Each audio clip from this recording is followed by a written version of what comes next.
સુરત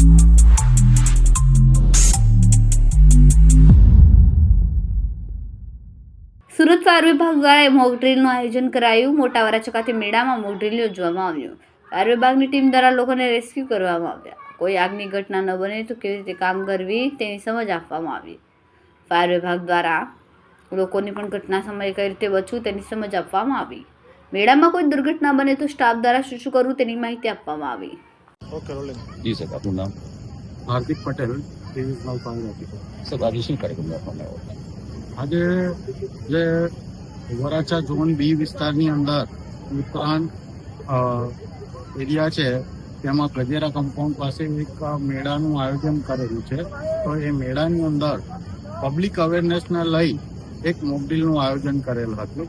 અને જ્યારે અમે ચેકિંગમાં અહીંયા આવેલા ત્યારે અમને બધી ટીમ ભેગી થઈ જે ગેમ ઝોનની કમિટી બનેલી છે એ કમિટીમાં આવો નિર્ણય કરવામાં આવ્યો કે આવું કોઈ ગેમ ઝોન કે જ્યાં પબ્લિક વધુ પડતી ભેગી થતી હોય એવી જગ્યાએ મોકડ્રીલનું આયોજન કરવામાં આવે તો એનાથી પબ્લિક અવેરનેસ જાગૃતિ જરૂરી છે. આવા સમયે જ્યાં પબ્લિક વધારે હોય ત્યાં કોઈ ઇન્સિડન્સ બને છે તો ત્યાં પબ્લિકની અંદર અવેરનેસ હશે ને તો કોઈ ઇન્સિડન્સ નાનો હશે તો એ ઇન્સિડન્સ મોટામાં ના પરિણામે અને પબ્લિકની અંદર જાગૃતતા હશે તો એ ઇન્સિડન્સ નાનામાં જ ટળી જશે. કેમેરામેન સેનિલ વિરાણી સાથે વિશાલ છેઠા, માનવ પ્રભા ન્યૂઝ, સુરત. અમારા વિડીયોની નવી અપડેટ મેળવવા માટે સબસ્ક્રાઇબ કરો માનવ પ્રભા ન્યૂઝ ચેનલને.